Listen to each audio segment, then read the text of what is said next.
Hey everybody, Brian here again from quantlabs.net. Just wanted to give you a brief overview of the apps that I use on my iPad. Currently have an iPad 3 as they call it, or it's commonly known. I just want to show you some of the media outlets that I use on my iPad. Namely, I find iPad is so slick. It's a future. I mean, I'm a developer as well, but I still need a desktop, a laptop, and all that. But if you're just a regular Joe, you really don't need a laptop. There's so much on these iPads. Also, Android. I prefer my Apple iOS. I don't want to go on about Android. I've gone through enough Android phones and stuff that I just dropped it and just totally. Right now, 2012 September, I'm sold on Apple and Apple technology. I used to be a Mac, anyways. So I'm going to just go on a brief overview of some of the stuff that I got on here, namely the media outlets. Obviously, there's the standard, mainstream CNN, but the CNBC. This app is very slick. Um, it's great. It gives you all the stuff that you would typically want, plus the usual noise that CNBC seems to love to put out. As for CNBC myself, I'm not a fan of CNBC. I just find it's good for retail investors or newbies. I love Jim Cramer and his buys, sell, all that stuff. That's funny. It's comical. There are some good people on CNBC, but I just find that CNBC is one step down compared to the one that I follow and watch and all that. Um, in the next little few apps that I'll show you. What I do know about CNBC is that you know there's some good reporting and all that in CNBC, but it's an okay app. It's good for if you follow CNBC. Okay. Now I'm going to show you some of the other stuff that I use on the next screen. Okay. So what we focus on is this one right here, the Bloomberg. I'm not going to show you that right now. In the past, I used to have other apps. Um, these are the ones I primarily use. I played around with this Reuters one. There's a whole slew of Reuters apps out there. This is the only free one. I'm not going to pay the big money that Reuters wants to you know charge for the same level of service I can get from the other platform or the other company that I really like. Reuters is okay, but again, it's one step down. It is good for institutional, professional, no doubt, but for the same price, I'll just say it now. I'm a big fan of Bloomberg stuff. Again, I know I don't work for Bloomberg. No. I just like what they put out. I have seen some of the stuff that Reuters does. Some of their apps are awesome. Um, but again, if you're using the service for Reuters, I think this might be actually better than Bloomberg. There's so many of these professional apps out there for users of Reuters. It's quite good. Now, Wall Street Journal I like. Um, there's the newspaper, which this is pretty well, as we all know, it's a standard in terms of what people read and use for information. It's daily edition, um, and the unfortunate part is a lot of it's charged, and that's what Rupert Murdoch believes in, and if people are paying, good on him. Now, that brings me now to Bloomberg. Bloomberg, why Bloomberg? The big one that I actually bought an iPad for was for live TV streaming. This is live in New York. It's 24 hours uh, throughout Asia, Europe, from London, and it's great with a lot of the reports. I don't know, just randomly picking stuff here. It's just great reporting. It's very professional. The production of the TV from Bloomberg is so good. I don't even watch cable TV anymore. I have no need. Why pay when you get this level of quality news reporting? The production quality is fantastic. The anchors are awesome. Some of them are gorgeous, and I've seen videos on that. But this app is the one that I do love. If you're a business owner and you want to learn about business, this is a great app to own with some of the channels and shows that they have. Um, I could go on and on about it. Um, I don't even know where. But again, the best part is all free. And you just need to have internet connection for your iPad. Now, it doesn't stop there with Bloomberg. Bloomberg has the professional service. This is actually all their news. I mean, that's what Bloomberg's obviously known for. All the daily news. Again, it's 24 hours. Boom. Equity index gives you all the live throughout 24 hour.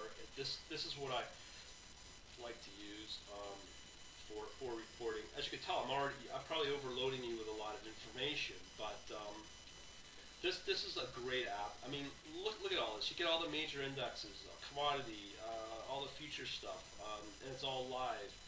Equity indexes. God, I mean, bond.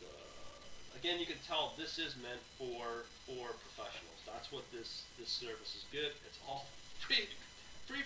You can't go wrong with Bloomberg. That's why I love it, and that's why I use it. Doesn't stop there. Then you get live streaming on their Sirius satellite channel from Bloomberg out of New York. It's again 24 hours. I'm going to just play a little sample here. There you go. Oh, it's going to continue streaming, so I'm going to turn this puppy off. There you go. That will stream in the background while you have your iPad or working with your iPad. What else can I show you? So I got the Bloomberg. There's a Bloomberg. There's also the Bloomberg Professional, which I don't use. Haven't downloaded. You've got to pay for that. But that's the very expensive service. No different than what you get with the Bloomberg terminal, but I think you can get kind of on the app. Now, the big one that I actually use is an iPhone app. I hope this comes out okay. I hope so. This is Morningstar. This is the premier news outlet that I use for all my stock picks, all for my manual trading decisions. As you can tell, this app is not quite there. It does crash a lot. I don't know why. It's been updated to the latest. I'm on iOS 6, all that. But let me just pull up the story here. Okay, so 24-hour reporting again. You get all the latest and greatest on whatever news. This is truly global. The other good thing about Morningstar I really like is that it aggregates all the advisories coming out of the big boys like BlackRock, PIMCO, and again, it's all in here in this app.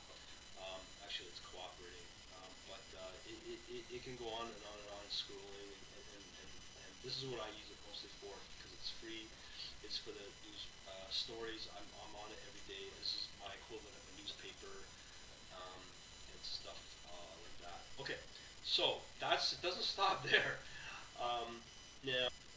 Continuing along with all my apps here, I've shown you pretty well the ones I use for news.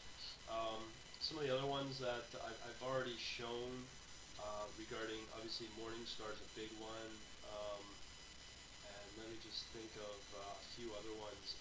Actually, going back to Bloomberg, there's a few that are quite important, for me at least. There is an app. Let me just see, it's called Zinio. Just trying to find it. Zinio, where are you? There we go. And what Zinio is an aggregator of all types of magazines and stuff. If you're into magazines, which I am, I love magazines, but guess what? Everything's kind of online now. Let me do it. No.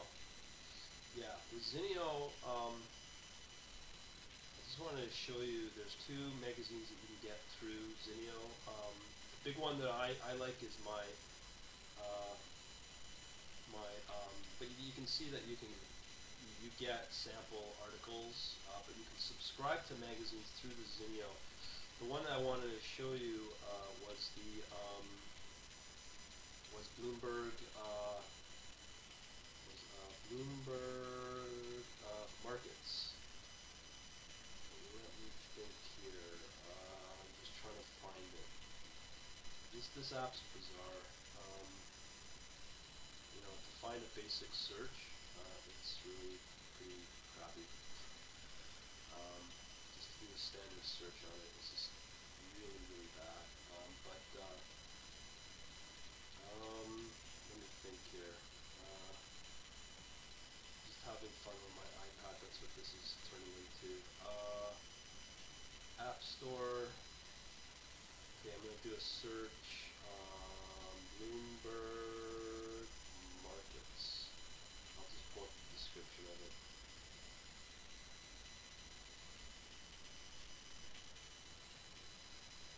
Bloomberg Markets. Let's hope it finds it. Ha! Bloomberg Makers. No, that's not it. Boom, boom, boom. Let's go. Okay, this is what I'm looking for. Bloomberg Markets. It's basically a magazine on let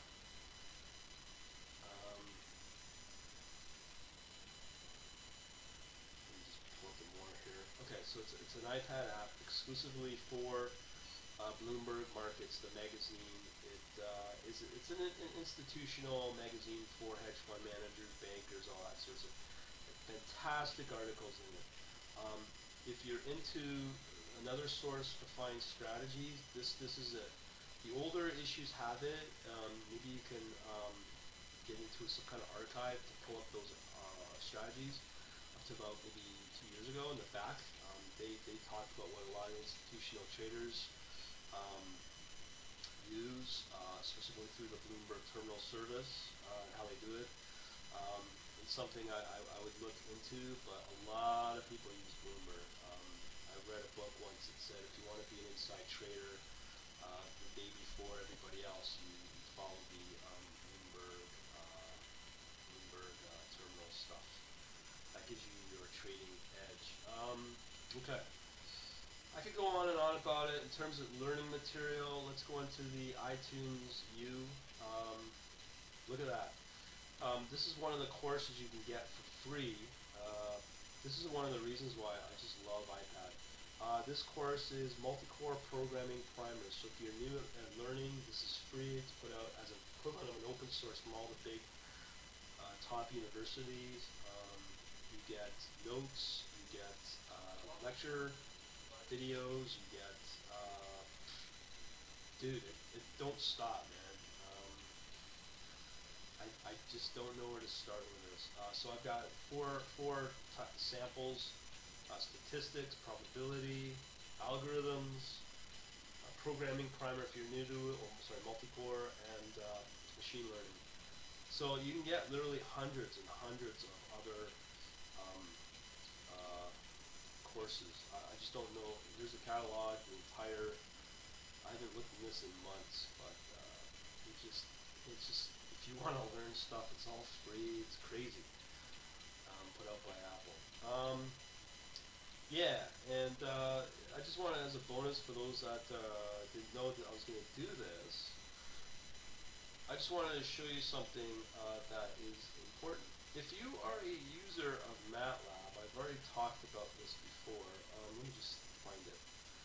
MATLAB, where are you? Oh, I didn't download it. But there is a MATLAB app out there. Let me go back into the store. There's the App Store. If I do a search on MATLAB, it's actually from MathWorks. And you can actually do all your MATLAB stuff on there. Okay, MATLAB Mobile. There you go. Here's what it looks like. You can put up plots, some really cool stuff. Um, you know, all the latest and greatest that you can do with MATLAB, but it syncs back into your system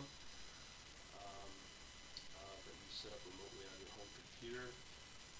For those that don't know that what I'm talking about, you could do things like there's a great app called Clearview that enables you to use your desktop on your iPad. I think I have it installed. Let me go back to the App Store. But if you wanted to do all your development on your iPad, you can have it automatically um, log into remotely into your computer. I didn't know this until a few months ago, but apparently a lot of people know about it. They just don't. Um, I can't remember what it's called, but something to do. If you got questions, yeah, let me know. Let me just type in remote desktop. That might come up. Remote desktop. See what it pulls up. I can't remember the name. Sorry. But hopefully I'll give you an idea of what I do with an iPad for development, for research, for staying in the industry and what's going on. These are the entire suite of applications that I have, and this is constantly growing. A lot of them I only use are free. I don't see the point. There's one that I pay for, the Coder, which is a very nice programming editor app, um, so that you can do all your development on it and put in popular language, obviously C or whatever. And actually, I've set up RStudio where I can do it through a browser, but it's painfully slow. I'm hoping one day that somebody comes along and develops a really cool app for R. If there is. Oh, this is what I was looking for the remote desktop. It's called TeamViewer. I haven't got it set up and configured for my desktop, but it enables you to um, remotely desktop into your desktop, be it whatever platform, Windows, OS 10, or Linux, remotely. It's pretty cool, and it's free, it's quite good.